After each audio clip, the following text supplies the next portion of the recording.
So the objectives of my talk today are hopefully that when we're done here, you will first of all be able to describe some ways in which to gain a child's trust so that you can actually make a vision assessment and perform some retinoscopy or refraction. Thì cái mục đích của cái bài giảng hôm nay là sẽ trước tiên đó là làm sao mà có thể lấy được cái lòng tin của trẻ em khi mà khám. I'd like you to be able to name a few conditions which can be revealed by your first impression of seeing the child and some very simple binocular assessments. Thì sẽ có nêu lên một số cái điều kiện của bệnh nhân ở cái lần nhìn đầu tiên và một số ờ, phương pháp để mà đo thị giác hai mắt. You should be able to explain when we're done here why retinoscopy is such a important, vital skill to have when it comes to dealing with children. Và cái việc thứ ba nữa là cái việc soi bóng đồng tử là một cái skill rất là quan trọng vào cái việc nhỏ liệt điều tiết, cũng một skill quan trọng khi mà khám ở trẻ em.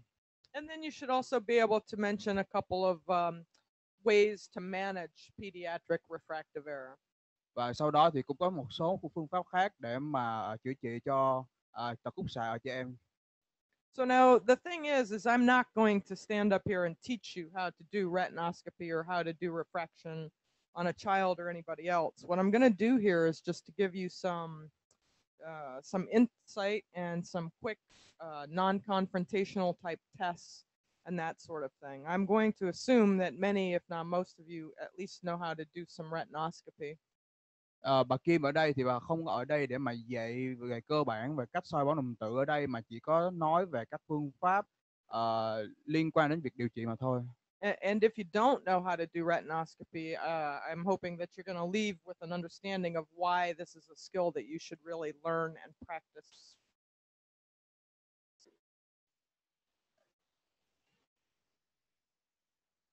So I had set this up with some questions to start with. I guess our clickers are not working, so I'll have you just kind of answer these in your head or write them down, what your impression is to begin with.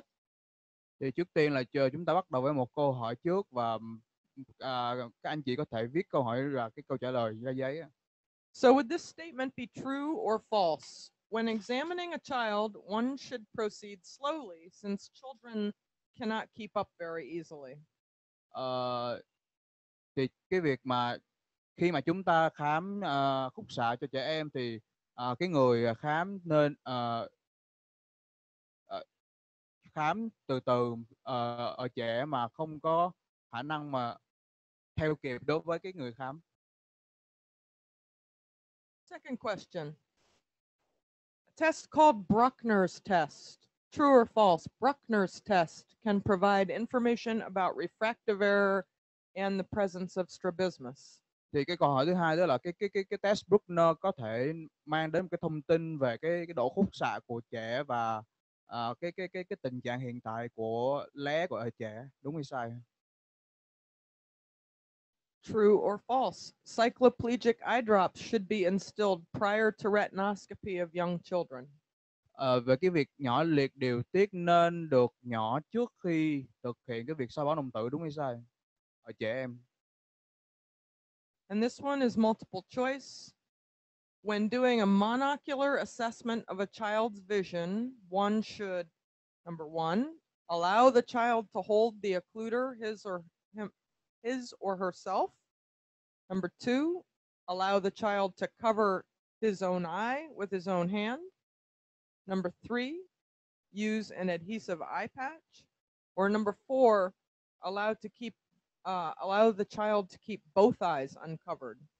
Khi thực hiện cái việc khám chữa ở một mắt, thị lực một mắt của trẻ em, thì người thực hiện cái test đó thì thứ nhất là để trẻ em tự cầm cái miếng che.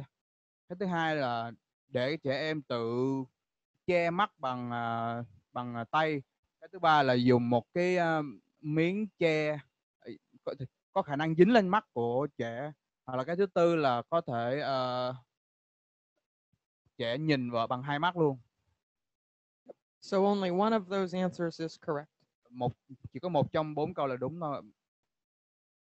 So, as an introduction, first of all, uncorrected refractive errors in children of all ages can really lead to a lot of problems with their development, their educational opportunities, their quality of life, and their eventual career opportunities as they grow older. Thì cái việc mà tật khúc xạ ở trẻ em thì có thể dẫn đến một số các việc phát triển ở trẻ. Thứ nhất là về việc giáo dục và chất lượng cuộc sống và các cơ hội tương lai về nghề nghiệp. But I think that we all know, or at least can imagine, how difficult and challenging it is to determine whether a child needs glasses, especially those children that aren't even able to speak yet. Thì cái việc mà xác định là cái việc cần hay không cần đeo kính ở trẻ em thì cũng rất là ờ, thử thách, và đặc biệt là đối với những cái trẻ em mà chưa có khả năng nói hoặc diễn đạt.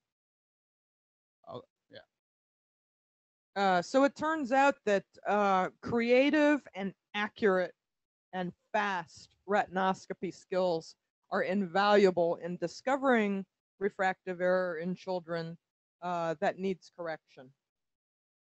Thì cái việc mà soi bóng đồng tử chính xác và nhanh và sáng tạo thì là ờ, rất là cần thiết để tìm ra cái độ khúc xạ ở trẻ em. And I do mention that that is specifically refractive error that needs correction, because not all refractive errors in children actually needs to be corrected. Thì bà cũng nhấn mạnh ở đây là cái độ khúc xạ mà cần đeo kiếng á, thì đó là cần phải quan tâm, tại vì không có phải là có độ khúc xạ nào ở trẻ em cũng phải cần đeo kiếng. And also, when it comes right down to it, if you're going to prescribe a pair of glasses for a child, you want to encourage the child and give some positive reinforcement in order to make sure that the child actually wears the glasses once you've given them this prescription. Thì cái việc mà khi mà mình ghi cái đơn kính cho trẻ em thì mình còn phải là khuyến khích trẻ, cũng đồng thời là có những cái gọi là cái reinforcement, tức là động viên tích cực cho trẻ để mà trẻ có thể mà đeo cái kính mà mình đã kê. So, just a brief history of the refractive development of children. Typically, from birth to the age of 12 months, children are very often up to about 2 diopters of hyperopia. Thì cái trước tiên là cái độ khúc xạ mà bình thường ở trẻ em thì từ khi sinh ra cho đến 12 tháng tuổi thì trẻ có thể bị là viễn 2 độ. Okay, from about 3 months to that 12-month period, there is a period of rapid emmetropization. That is, the hyperopia starts to disappear, and it happens usually pretty quickly in that latter half of the first year of life. Thì cái khoảng thời gian từ 3 đến 12 tháng tuổi thì đó là cái khoảng thời gian mà có thay đổi độ khúc xạ nhanh nhất. It's very common for children under the age of about 3 to have even up to about 2 diopters of astigmatism. Thì ở cái khoảng thời gian mà 3 tháng tuổi thì trẻ em có thể bị loạn đến 3 độ. And the astigmatism itself tends to gradually decline and stabilize by the time they're about 4 or 5 years old. Thì cái độ loạn này có thể giảm hoặc là giữ vững ở cái khoảng tuổi từ 2 tuổi rưỡi cho đến 5 tuổi. And once the child enters school, once they're old enough to begin school, there tends to be a more gradual movement of their refractive error towards emmetropia, and then as they reach early teenage years, they tend to go a little myopic. Thì khi mà trẻ bắt đầu đi học thì cái độ khúc xạ nó sẽ biến đổi từ cái độ viễn đến không có độ khúc xạ, hoặc là nó sẽ đổi sang là bị cận. So your first impressions when you've got a kid coming into your room, first thing I would say is lose the white coat. Don't look like a doctor. That's going to right off give you a little more comfort to the child. Thì cái việc đầu tiên của một cái người khám cho trẻ em là cái người khám không nên mặc cái áo Blue, yeah. And if you know you're going to be seeing kids that day, or maybe you can even just keep, in a locker or a closet somewhere, just some colorful child-friendly clothing, things that they can look at and play with, fun earrings or bow ties, or things like that. Thì nên đeo hoặc là mặc những cái phụ kiện hoặc là quần áo mà nó màu sắc mà nó thân thiện với trẻ em. Introduce yourself by your first name only. You don't have to be Dr. So and so today. You can be just called by your first name, and make eye contact with the child. Thì khi mà mình giới thiệu cho trẻ biết mình là ai thì mình không nên nói trịnh trọng là mình là bác sĩ hay gì nọ, mà chỉ cần nói cái tên riêng của mình là được rồi, và nên giữ cái việc mà eye contact đối với trẻ. And also always explain things like what you're going to be doing to them or what's going to be happening. Explain those things in positive terms. And it helps to be a little silly. I mean, a little sillier than you would be in your own life. People with their own children, this ends up being very easy. People without their own children, it can be more of a challenge. But be a little funny. It's okay. Thì khi mà mình giao tiếp đối với trẻ em thì mình nên dùng những cái thuật ngữ, không phải thuật ngữ mà dùng những cái từ ngữ mà thân thiện với trẻ. Và khi mà mình nói chuyện như thế thì có thể nó nghe rất là ngu ngốc, nhưng mà thật ra nó rất là cuốn hút trẻ. And when a child, walks into my room for the first time, I tend to focus all my attention onto the child while kind of just giving the parent themselves kind of my peripheral attention. I want the child to know that the parent and I are friendly, but I also want the child to know that that is the person that is the focus of my attention.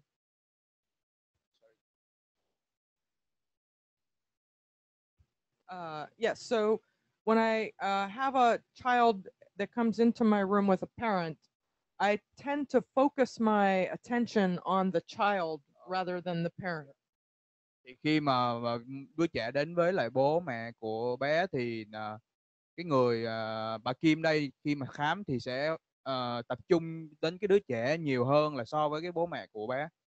I do smile and acknowledge the parent and speak to them in a friendly way, because the child will find that if the parent trusts me, then the child himself can trust me as well.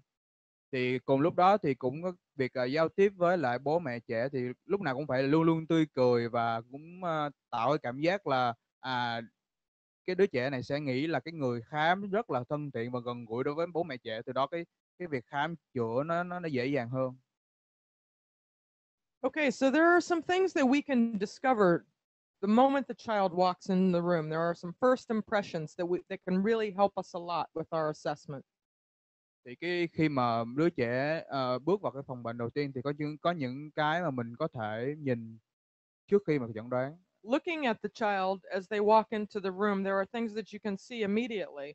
Do they have an obvious lid abnormality, for example? Do they have a ptosis or a giant chalazion on their eyelid?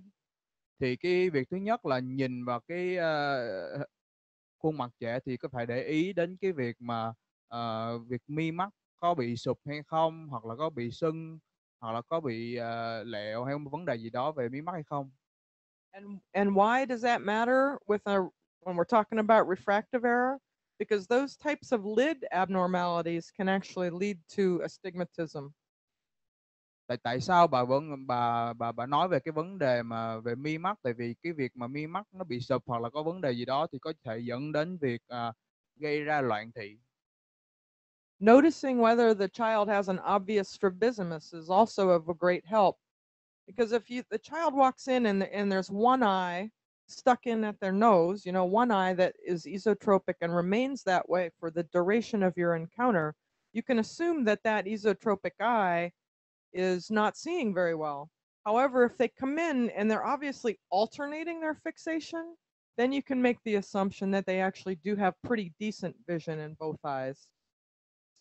Thì cái việc thứ hai đó là cái việc nhìn thấy những cái lé ở mắt của trẻ. Thì ví dụ như là nếu mà trẻ có một mắt bị lé trong thì một mắt sẽ đá vào bên trong luôn luôn, và như thế thì cái việc mà thị lực mắt bị lé ở đó thì sẽ không được tốt như cái mắt còn lại. Nhưng mà nếu mà trẻ mà có cái việc mà lé luân phiên, tức là mắt này cũng lé, một lúc nào đó mắt này lé còn một lúc sau thì mắt kia lé, thì cái thị lực ở hai mắt có thể rất là tốt. And I do always take a moment to ask the parent, how do you think the child sees? Because parents, they do know best. And so if you ask the parent, do you think your child sees, even if it's a little baby, do you think your baby sees, or do you think your child sees? Does the child see the airplanes in the sky or the little particles on the ground that they try to pick up? Thì cái việc mà hỏi han bố mẹ bé, trẻ em thì rất là quan trọng, vì chính những người bố mẹ là những người mà biết rõ về cái thị lực của trẻ ở xa hoặc là ở gần. Because you can also ask about their school performance. Are they sitting very close to the school, the front of the classroom, or are they able to keep up when they're sitting behind? And you can ask them about the child's visual behavior as compared to the other children in the family. Thì cái việc mà hỏi về cái thị lực của bé ở trong lớp học cũng rất là quan trọng, và cái việc so sánh thị lực của bé với lại những cái bạn cùng lớp cũng cũng cũng đem lại một số thông tin hữu ích. So as far as the examination itself, of course, an infant is going to be sitting on the parent's lap. Thì cái việc kiểm tra đầu tiên, tức là cái đứa bé sẽ ngồi lên trên lòng của bố mẹ. Toddlers and young children, preschool children, tend to be quite shy. So it's usually preferable to have them sitting on the parent's lap as well, or at least have the parent very nearby. Những đứa bé còn nhỏ tuổi thì nên nó hơi lo lắng, hoặc là nó hơi mắc cỡ, cho nên là nên để ngồi trên lòng của bố mẹ thì tốt hơn. And as the child enters its school age, sometimes they start wanting to show off a little bit. They're a little proud to be able to demonstrate to you what they are capable of. So at that point, sometimes they can be encouraged to sit alone in the exam chair, of course, with the parents still, in the room. Còn đối với những đứa trẻ mà đã đi học rồi ở tiểu học á, thì thường là nó rất là bạo dạn, thì nên để cho nó ngồi một mình và để bố mẹ ngồi ở gần xung quanh. So one quick test that we can do that will give us a binocular assessment. These first few tests that I'm going to talk about are kind of non-confrontational. So they're meant to make a quick assessment of the overall visual behavior without having to put a patch on one eye or cover one eye or not. Thì bây giờ là mình sẽ bắt đầu với cái test đầu tiên để mà thử cái thị giác hai mắt mà nó không cần có những cái bước quá rườm rà đối với trẻ em. So this drum, optokinetic drum, they make them with just the stripes, and then they also make a pediatric version with some pictures on there. Optokinetic nystagmus is it's an innate reflex that we all have that occurs when one tries to keep a moving object stationary on their fovea. Thì cái dụng cụ đầu tiên đó là cái chống optokinetic. Thì cái bình thường ở một cái ở trẻ em thì cái hiện tượng mà gọi là rung giật nhãn cầu mà gọi là sinh lý á, nó không phải biểu hiện của bệnh học á, thì cái all right, and this reflex is innate, and it's actually very crudely developed, basically at birth. So in newborns, and even more so, by the time a baby is 5 or 6 months old, this reflex is pretty helpful for us. Thì cái phản xạ, cái hồi nãy em có đề cập đến cái việc mà rung giật nhãn cầu mà do sinh lý, thì đó là cái phản xạ của một đứa bé mới sinh ra cho đến khi nó phát triển đến 5 đến 6 tháng tuổi, rất là bình thường. And what's happening is, as you're spinning this drum rotates. As you're spinning this drum slowly, a person has a tendency, a baby or otherwise, a person has a tendency to choose one stripe and follow it until it disappears, So they have an eye a slow eye movement as the stripe goes around, and then they have a faster eye movement to pick up a new stripe. Thì khi ở một người bình thường hay thậm chí ở một đứa trẻ thì khi mà mình nhìn cái trống này khi mà nó quay á, thì cái mắt người có khuynh hướng là nhìn vào cái vệt đen nó di chuyển, cho nên là cái mắt nó sẽ có cái hiện tượng là rung giật mà kiểu như sinh lý. So what we're doing here is inducing a nystagmus, and that indicates if it occurs, it indicates that the macula is getting an image of these stripes, and that there is at least a fairly normal visual pathway.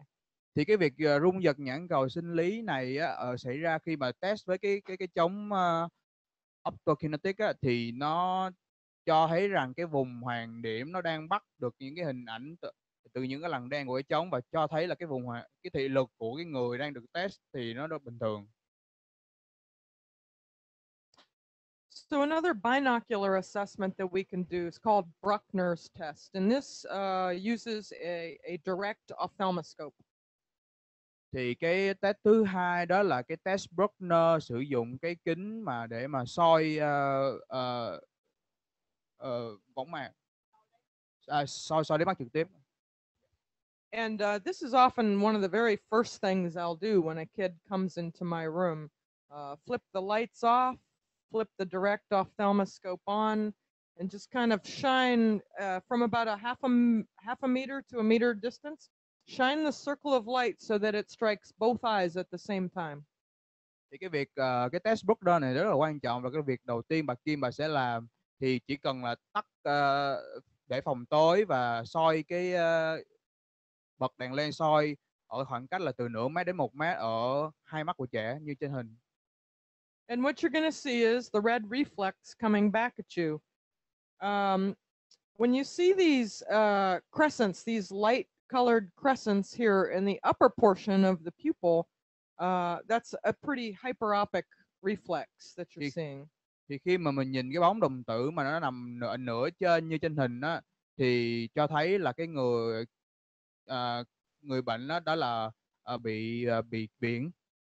When you see the crescents in the lower portion of the pupil, that's more of a myopic reflection you're seeing.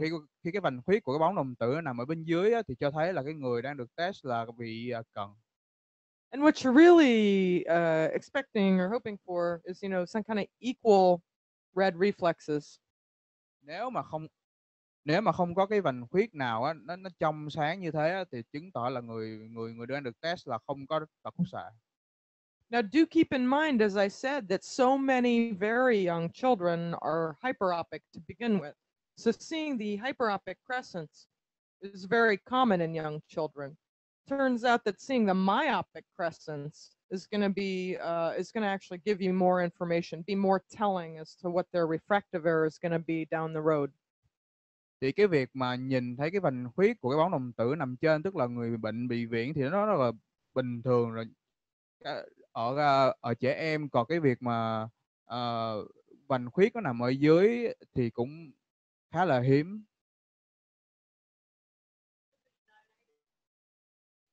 The pupil does not have to be dilated for this. Nope, you flip the room lights off and just put that right on there. Don't need to dilate them. Don't need to touch them. Thì cái test Bruckner này thì không cần phải nhỏ dáng đồng tử, cứ để bình thường và test thôi. So another neat thing about Bruckner's test is that if you see that one reflex is red and the other one is lighter than the other, or white, oftentimes the eye with the lighter colored reflex is strabismic. Thì khi mà mình test cái Bruckner á, khi mà mình phải để ý cái bóng đồng tử, thì cái bóng đồng tử nào á, nó hồng mà nó đỏ thì thường là cái mắt đó là mắt khỏe. Còn cái bóng đồng tử nào nó nhạt màu mà nó trắng trắng á, thì thường cái mắt đó là có thể bị lé. But don't jump to any conclusions, because there are many reasons, of course, why a leukocoria is more than just a strabismus. A leukocoria can be a bad thing. Cái việc chẩn đoán thì cũng gọi là chỉ là phán đoán thôi, vì trong một số bệnh như bệnh leukocoria thì cũng có thể xảy ra cái hiện tượng này. cũng phải chẩn đoán cẩn thận.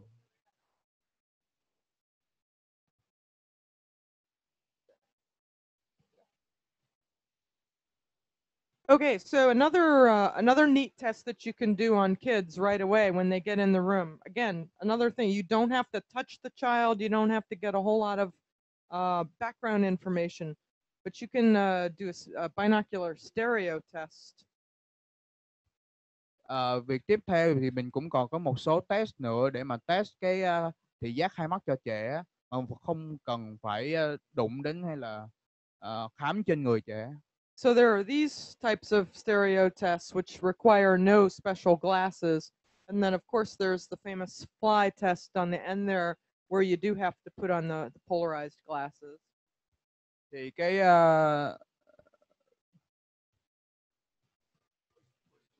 These tests do not need special glasses. thì mình ở trên cái slide thì có 3 cái test, thì 2 cái test đầu thì không cần phải đeo cái kính để mà test, còn nhưng mà cái test thứ ba tức là cái test ruồi bay á thì cần phải đeo cái kính đó là kính Polaroid. But the cool thing is that kids love this test. They love to do these stereo tests. And if they have good stereopsis, that's a pretty good indication that they have at least equal vision in both eyes, and usually equal and good vision in both eyes. Thì những cái test này rất là hữu ích để xem cái thị giác lập thể của trẻ như thế nào, và trẻ em thì rất là thích chơi và được test bởi những cái test này.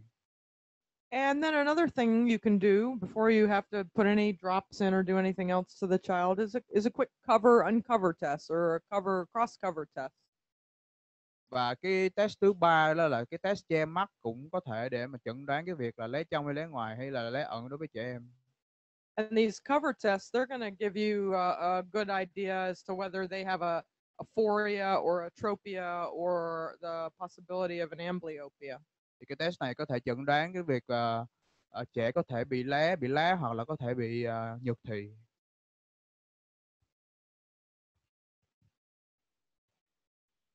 So in order to assess a child's vision on a monocular basis, it's very hard on the very young to get an accurate visual acuity out of each eye individually.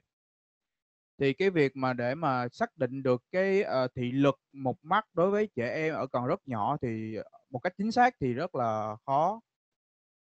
So rather than trying to assign a number, a value to their visual acuity in each eye, focus your attention more on the difference between the two eyes, the difference or the similarities between the two eyes.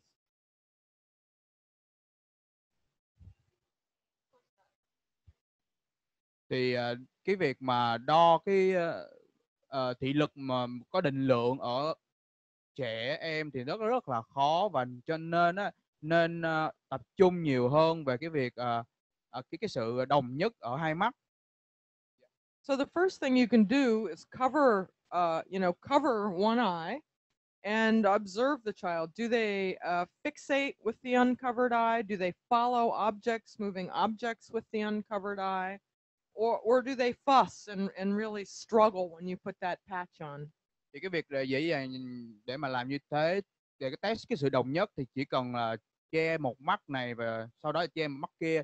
Thì nếu mà trẻ em có một mắt tốt thì nó khi mà che một mắt thì cái mắt kia nó sẽ định thị liền, và khi mà mình che cái mắt kia lại thì mắt kia sẽ lại định thị theo. And then you want to cover the other eye and make the same assessment. Does the second eye fixate? Does it follow? Or does the child fuss and complain when you've covered it? Thì nếu mà trẻ mà có vấn đề mà khi mà mình che một mắt á, nó định thị, nhưng mà khi mình che một mắt kia mà nó gọi là nó cảm thấy là khó chịu hay là có than phiền á, thì cái mắt than phiền có thể là có vấn đề. Because one of the telling things is if a child has amblyopia and you cover their good eye, they tend to get quite agitated. Thì khi mà đối với một cái đứa trẻ mà nó bị nhược thị, khi mà mình che cái mắt tốt á, thì khi mà trẻ nhìn bằng cái mắt bị nhược thị thì nó cảm thấy rất là khó chịu. And then one thing that I will say a few times today is when you are checking vision on a monocular, when you are checking monocular vision in children, really whenever possible, if at all possible, use an adhesive patch to do so.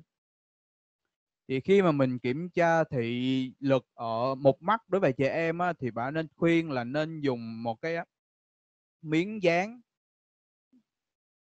cho từng mắt đối với trẻ em. And the reason I say that is because kids want to be able to see, and they will do anything in order to see. So that means they'll peek around or above or through your fingers or anything in order to be able to see. Thì cái việc mà dán này là tại vì bạn nói là cái lý do đó vì trẻ em thì lúc nào nó cũng muốn nhìn bằng cả hai mắt cả, cho nên cái việc mà che bằng tay hay cái gì nó sẽ ráng, nó sẽ ăn gian, kiểu như ăn gian, hoặc là nó sẽ muốn bỏ cái vật cản trước mắt của nó ra để mà nó nhìn bằng hai mắt, cho nên là dùng một cái miếng dán thì tốt hơn. Now, having said that, kids that are about 1 year of age absolutely hate having that sticky patch on their eyes. So very often you need to be adaptable and you need to be creative. So young kids, you can use your thumb, but do keep in mind the limitations of not using an adhesive patch. Thì cái trẻ em từ dưới 1 tuổi thì không khó mà có thể mà dán một cái miếng dán ở trước mắt của nó, cho nên là thường cái người khám nên có thể sử dụng cái ngón tay cái để mà che mắt cho trẻ.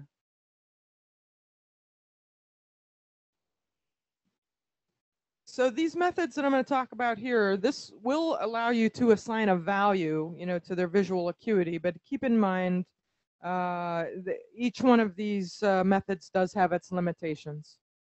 Thì đây là một số cái test mà nó không có cho trẻ em, mà mỗi test thì nó có một ưu nhược điểm riêng biệt. These teller acuity cards work on the premise of preferential viewing. There's a gradient of stripes on one side. There's a hole right there in the middle that the examiner looks through. When you hold the card up to the baby is going to be drawn to the grading if they can see it. Thì cái test đầu tiên đó là cái test là Taylor. Thì cái test này là bao gồm một cái miếng nhựa, ở giữa nó có một cái lỗ để mà người test nhìn qua, và ở bên phải đó là những cái đường vạch đen ô vuông. Thì khi mà mình test trẻ thì mình bất ngờ mình giơ lên, thì khi mà trẻ mà có thị lực bình thường á thì mắt trẻ sẽ hướng sang cái ô vuông mà có những cái đường gạch đen đó, và cái người test sẽ nhìn qua cái lỗ để mà biết được trẻ đang nhìn vào hướng nào. So I do find that these teller cards work very well typically for kids that are 2.5 or 3 years of age and younger. They do give us a value for visual acuity in terms of a Snellen number, but they're not an exact match. Thì đối với những trẻ em mà dưới 2 tuổi rưỡi thì cái test này là khá là phù hợp, và cái giá trị tương đồng giữa cái test này so với cái bảng thị lực Snellen thì cũng khá là tương đồng luôn. Older children, children who are reaching preschool age and learning and are able to speak and interact with you a little bit. Allen Pictures and HOTV, these type of matching games work really well. Thì đối với những cái trẻ bắt đầu đi học hoặc là đang học tiểu học thì có những bảng thị lực về hình ảnh, hoặc là những cái bảng thị lực có chữ cái con số thì thích hợp hơn.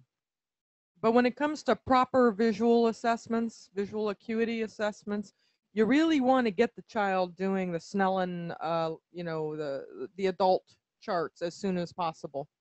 Thì để mà có thể kiểm tra cái thị lực của hai mắt một cách chuẩn nhất á, thì nên sử dụng cái bảng thị lực mà dành cho người lớn. One thing to keep in mind is that you do need to work pretty fast with these kids because their attention span is about that of about as long as a fly. Thì đối với việc mà kiểm tra thị lực của trẻ em thì cần phải làm nhanh hết sức có thể, vì trẻ nó chỉ có thể bỏ ra thời gian ít rất là ít đối với mình thôi. So if you can get that patch on them quickly and have them even just read a couple of lines, a couple of letters on each line before you move on to the next one. You don't have to sit there and wait for them to get all 5 letters on every line. You know, a couple before you move down to the next one is adequate. Thì khi mà kiểm tra cái thị lực của trẻ mà khi mà mình che một mắt thì mình phải nhanh chóng mình chỉ ra được là một số từ thôi, chứ không thể nào mà đi nguyên một dòng được, hoặc là một số hình ảnh thôi, và sẽ đi xa hơn là những cái dòng nhỏ kế tiếp, chứ mình không thể nào mà mình bỏ ra rất là nhiều thời gian để mà đọc hết tất cả các dòng đối với trẻ em được.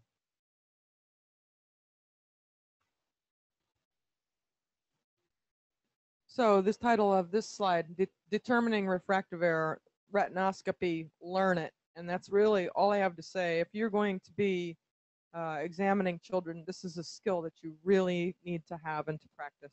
Thì cái việc soi bóng đồng tử rất là quan trọng trong việc mà xác định được cái tật khúc xạ đối với trẻ em. Và bạn nên học nó càng sớm nhất có thể. Okay, some of the reasons for this. Number one, why is it so important? Because if a child is too young to even speak with you or give you any kind of subjective input, your retinoscopy is going to be the basis of the prescription for glasses that we give them. So you don't want to be too wrong with this.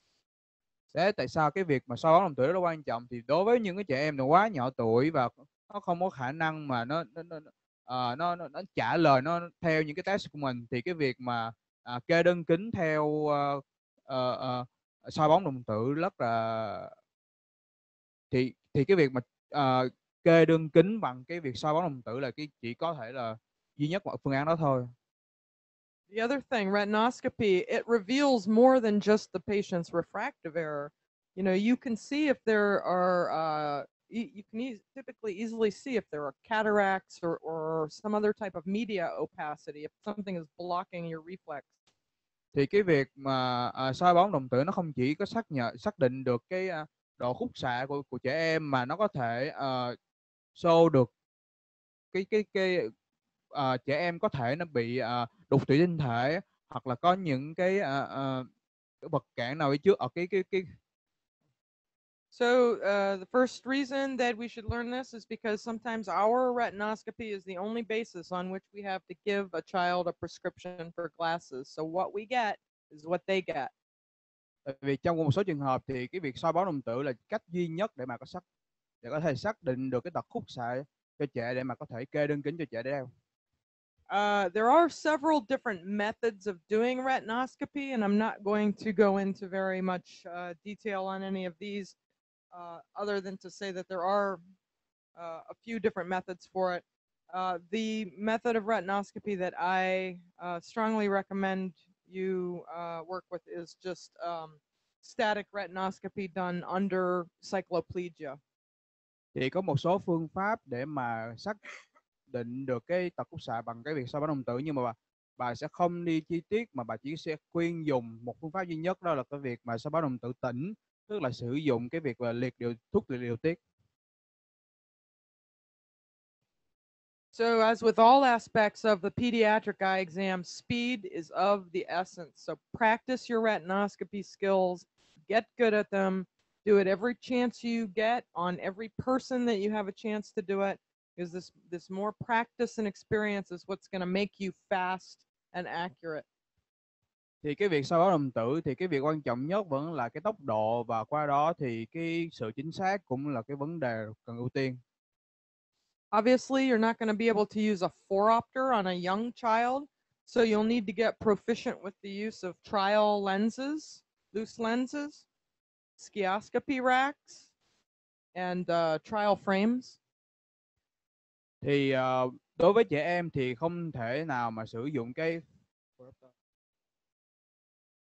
không thể nào mà có sử dụng cái phoropter, tức là một cái hệ thấu kính rất là to rồi mà thường sử dụng ở Mỹ, ở Việt Nam thì em hơi và có những cái thuốc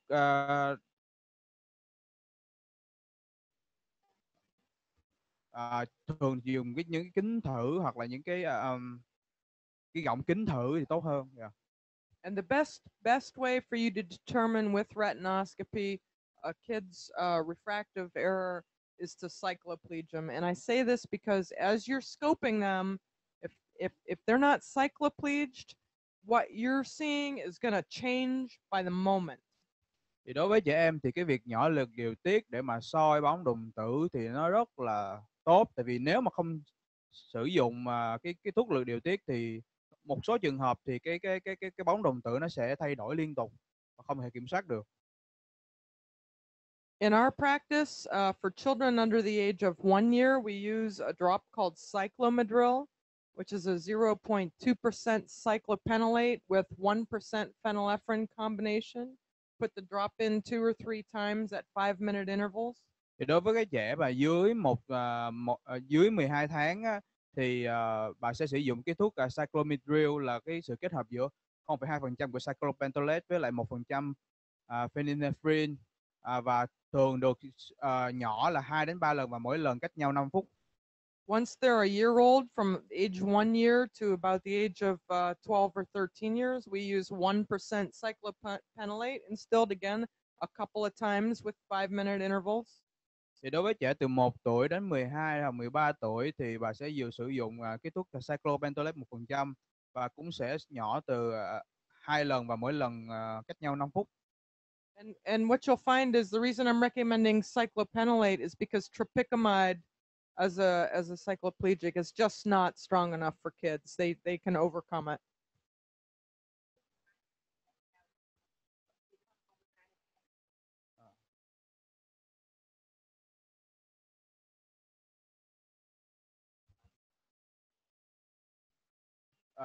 Cái tropicamide thì nó không có hỗ trợ cái việc điều tiết tốt, tại vì cái nồng độ cái nồng độ nó sẽ thấp hơn, cho nên nó không có hữu dụng bằng cái cyclopentolate. Tại vì cô nói là cái cyclomacrine ở trên mình xài cho trẻ em á, dưới 1 tuổi đó có nồng độ là 0,2% cyclopentolate, mình thấy không? Còn cái ở trẻ từ 1 tuổi tới 13 tuổi thì mình cũng dùng cyclopentolate luôn, nhưng mà nồng độ nó tới 1% lận. Thì cái nồng độ nó mới đủ để liệt điều tiết ở trẻ lớn. Okay, and once you've got those drops in, you've got to give them a little bit of time to work. So the full cycloplegia is not going to occur for 35 to 45 minutes. So give them time. Don't rush that period of time you need to wait. Thì cái khoảng thời gian liệt điều tiết hoàn toàn thì thường nó rất là lâu, từ 40 đến 45 phút, cho nên là cũng đừng có quá gấp gáp đối với trẻ. And very important to tell the parent as well that it could take 6 to 24 hours for the child to totally recover from the cycloplegia as well. So not to panic if even the next morning the child wakes up with enlarged pupils. Thì cái việc mà trở lại cái trạng thái bình thường hoàn toàn thì thường là từ 6 đến 24 tiếng, cho nên là cũng đừng quá ngạc nhiên khi mà trẻ thức dậy mà cái đồng tử của trẻ vẫn bị đa dạng. As with any medication we use in our clinics, there's always an outside chance that the child could have an allergic reaction or an idiosyncratic reaction to the eye drops.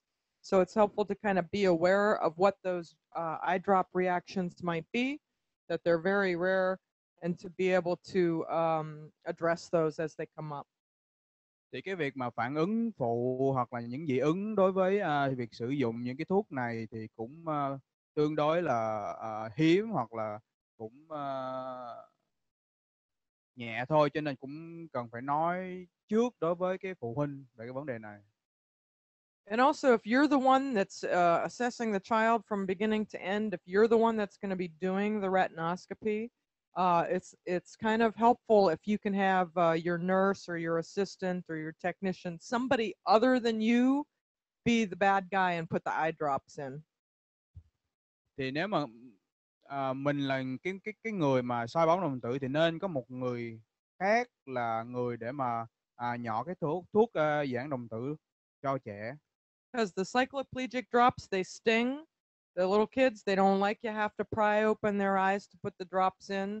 And you need to keep their cooperation and their trust. So have somebody else do that so that the patient will keep their trust in you. Thì cái việc mà để một người khác để mà nhỏ cái thuốc giãn đồng tử thuốc liệt điều tiết cho trẻ, bởi vì mình cần phải giữ một cái hình ảnh tốt, một cái mối quan hệ tốt đối với trẻ. Nếu như mình là người nhỏ thuốc á, mình sẽ Tại vì cái thuốc này nó sẽ làm cho trẻ nó bị ờ, ờ, sẽ bị kích ứng khó chịu cho trẻ, cho nên là mình nên để một người khác làm thì sẽ tốt hơn sau này cho những cái test sau này mình làm đối với trẻ. So as far as a subjective refraction on kids, for obvious reasons, you cannot subjectively refract a child who cannot speak or give you their cooperation. Đối với cái việc mà làm khúc xạ chủ quan á, thì việc mà những cái test này nó sẽ không có hiệu lực đối với những cái trẻ mà không thể nói hoặc là không thể giao tiếp đối với cái người test. Being able to elicit meaningful responses from the kid is totally dependent on the child themselves. And for some kids, that might be 5 or 6 years old. For others, they might be 11 or 12 years old before you can get meaningful responses. Đối với là cái việc mà lấy được những cái lời phản hồi mà có ý nghĩa để mà cho cái việc khúc xạ chủ quan á, thì nó chỉ có ý nghĩa đối với những cái trẻ 5 hoặc 6 tuổi, thậm chí đến 10, 11 tuổi thì mới có khả năng làm cái khúc xạ chủ quan này được. And with any kids and any type of examination on kids, you want to get as much information as you can in as short a time as possible. Và cái việc mà khám xúc xạ đối với trẻ em thì mình cần phải làm nhanh, chính xác và cần lấy được những cái thông tin hữu ích càng sớm càng tốt. So when you're doing retinoscopy on them, or when you're trying to refract them, you can use bigger, larger lens changes than you might say for a subjective refraction on a cooperative adult. Thì đối với cái việc mà khám khúc xạ chủ quan thì mình có thể sử dụng những cái lens thử ở cái bước to hơn để mà vừa nhanh hơn mà vừa chính xác hơn cho trẻ em. So that is, you don't have to get it exactly right. If you can get that refraction or that retinoscopy within a half a diopter or 3/4 of a diopter, that's going to be close enough, and you're going to appreciate that you've been able to get through that so much faster. Thì cái chỉ số khúc xạ của trẻ thì cái việc mà trong sai số từ nửa độ hoặc là 0,75 thì nó cũng không có quá mức cần thiết, cho nên là chỉ cần cái chỉ số nó chỉ gần gần gần chính xác là đủ. And depending on what you're coming up with your spherical corrections, you may even want to forego pursuing the cylindrical correction if there is some. Maybe instead go with the spherical equivalent.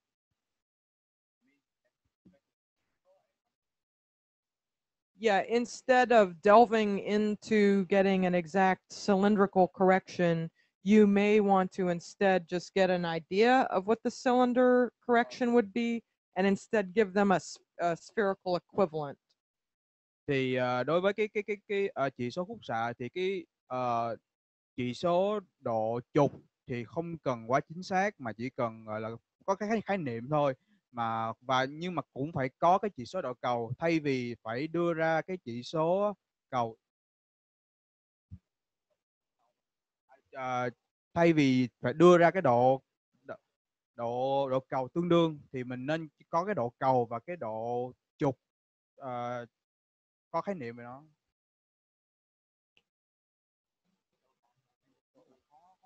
So kids, if you are getting subjective responses, kids are very easily led with yes or no questions. So I would try to avoid asking them questions that require yes or no, because 95% of the time they're going to say yes. They want to please you. So their answer is almost always going to be yes. Thì đối với cái việc mà khám khúc xạ chủ quan thì khi mà đưa ra những cái câu hỏi thì nên tránh những cái câu hỏi có hoặc là không, bởi vì những cái câu hỏi đó thì trẻ thường bị dẫn dắt lung tung và thường là sẽ trả lời là có.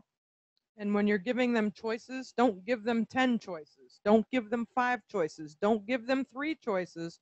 Just give them 2 choices. Number 1 or 2, or A or B. Khi mà người khám đưa ra cho những cái câu hỏi cho trẻ thì nên chỉ đưa ra những câu hỏi có 2 sự lựa chọn mà thôi, không nên đưa ra những cái sự lựa chọn quá nhiều. And if you are getting subjective responses that you feel are reasonable, If the child is asking for more minus power to be added to their prescription, you need to have them prove that they need that minus power by reading an additional line on the eye chart.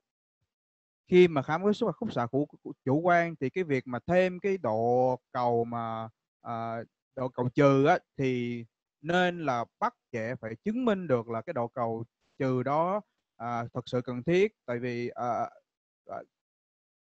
bằng việc là phải nhìn vào cái bảng khúc xạ và đọc thêm những cái dòng tiếp theo, nếu mà chính xác thì mới là thêm. Because of their accommodative ability, of course, a kid could actually focus through an excess of, 2, 3, 4, even 5 diopters of too much minus. A kid could focus through that. So you don't want to give them that minus unless it actually improves the vision. Bởi vì ở trẻ em thì trẻ em có khả năng là có thể nhìn và điều tiết qua những cái độ trừ thậm từ 2, 3 hoặc là đến có thể là 5 độ trừ mà cũng không có vấn đề gì hết. As far as managing a kid, once you've decided that they need some glasses or need a prescription, it's important, first of all, to make sure that the parents, educate the parents and your pediatricians in your area, pediatric providers, educate them about the importance of early vision screening to begin with. Thì khi mà đánh giá cái thị lực của trẻ em thì nên cái việc đầu tiên là phải giáo dục đối với bố mẹ của trẻ, và cái việc mà sàng lọc cái thị lực và độ khúc xạ của trẻ rất là cần thiết. Getting some kind of a cursory examination by the time they're 6 months old, that's not even too early. 6 months old to 1 year old, somebody should be having a quick look at their vision. Thì cái việc đánh giá cái khúc xạ của trẻ thì nên thực hiện ở lứa tuổi là bắt đầu từ 6 tháng. And then it kind of just depends, the extent to which the child is at risk is going to kind of have you evaluate the schedule. How frequently should the kid be seen? If they can wait until they're in preschool to be seen again. Và cái việc đánh giá khúc xạ đó thì có thể sau khi đánh giá thì có thể được có thể đợi cho đến khi mà trẻ bắt đầu đi học, bắt đầu cái lứa tuổi đi học, bước vào trường lớp. And of course, if you find a child that does have an obvious problem, an obvious amblyopia or other eye pathology, you really want to emphasize the importance to the parents of having them keep those follow-up appointments. Make sure they understand how important it is that they come back for follow-up. Thì khi mà phát hiện đối với những cái trẻ mà có những cái vấn đề về khúc xạ hoặc là bị lé hoặc là bị nhược thị rất là rõ ràng, thì nên nhắc bố mẹ của trẻ là cái việc mà tái khám theo kỳ là rất là quan trọng để mà có thể kiểm soát được cái mức độ vấn đề từ thị lực của trẻ em. And then keep in mind what I said earlier is that the parent really does know best what's going on with their child. So if they do have a concern that they bring up to you, take it seriously and listen closely. Don't think just because you're the doctor you know better. It's actually the parent who knows best. So if something's going on, they're going to notice. Thì bố mẹ của trẻ em là những người là có khả năng biết được là cái vấn đề gì đang xảy ra ở trẻ, chứ không phải là cái người đang khám, cho nên là cái vai trò của bố mẹ rất là quan trọng. And as far as getting the kid to wear the prescription that you've written for them, it's helpful to allow the child to choose their own glasses frames. Thì cái việc mà đeo kính cho trẻ thì cái việc đầu tiên á, là nên cho trẻ tự chọn cái gọng kính theo ý thích của mình. For little kids, you want to especially make sure that the frames are comfortable on their face and their head. Sometimes kids don't want to wear their glasses just because they hurt them behind their ears or on their nose. Và cái việc thứ hai là cái gọng kính đó thì phải là đem lại cái sự thoải mái cho trẻ. Vì một số trường hợp thì cái trẻ không muốn đeo kính, tại vì cái kính đó nó cấn vào đầu trẻ, gây ra cái nhức đầu hoặc là đau đầu. And then for children who are a little more mature or a little bit older, contact lenses can be an option. Thì đối với những cái trẻ mà lớn hơn thì cái việc mà đeo kính sát tròng cũng là một cái lựa chọn. So in conclusion, when it comes to determining the refractive error in a child, knowing how to do retinoscopy fast is crucial. Thì kết luận là gì, là để mà xác định được cái độ khúc xạ của trẻ em thì cái việc mà sử dụng cái đèn soi bóng đồng tử là rất là cần thiết. I would recommend being creative and adaptive in your approach to working with kids. Thì thứ nhất đó là phải nhanh, cái thứ hai nữa là phải sáng tạo là gì, tức là mình phải có khả năng nói chuyện và giao tiếp với trẻ một cách dễ dàng. There are a lot of things that you can do to assess the child and their vision without even touching the child. You know, the moment they first come in the room, there's a lot you can do without even laying a hand on them. Thì có rất là nhiều cách để mà kiểm tra thị lực và thị giác hai mắt của trẻ bằng những cái phương pháp mà không cần phải sử dụng những cách mà động chạm đến thân thể trẻ hoặc là mắt của trẻ. Use an adhesive eye patch when at all possible when you're testing vision on a monocular basis. Thì đối với cái đánh giá cái thị lực thị giác một mắt của trẻ thì có thể dùng một cái miếng dán. Use cycloplegia. Use some cycloplegic eye drops because otherwise your refractions, your retinoscopies are going to be all over the place. Thì khi mà sử dụng đèn soi bóng điện tử thì nên nhỏ liệt điều tiết cho trẻ để xác định cái tật khúc xạ cho đúng. And educating the parents as well as the other pediatric care providers in your community as to the importance of follow-up appointments and vision assessments. This is going to be really important for you to be able to follow up on these kids and catch problems early before they get serious. Và cái việc thứ ba đó là cái việc giáo dục đối với đối với bố mẹ và những người bảo hộ của trẻ ở cộng đồng thì rất là cần thiết để mà có thể theo dõi được trước khi cái bệnh nó có thể tiến trình nặng hơn. So what this says up here, it says most children have no idea how they are supposed to see.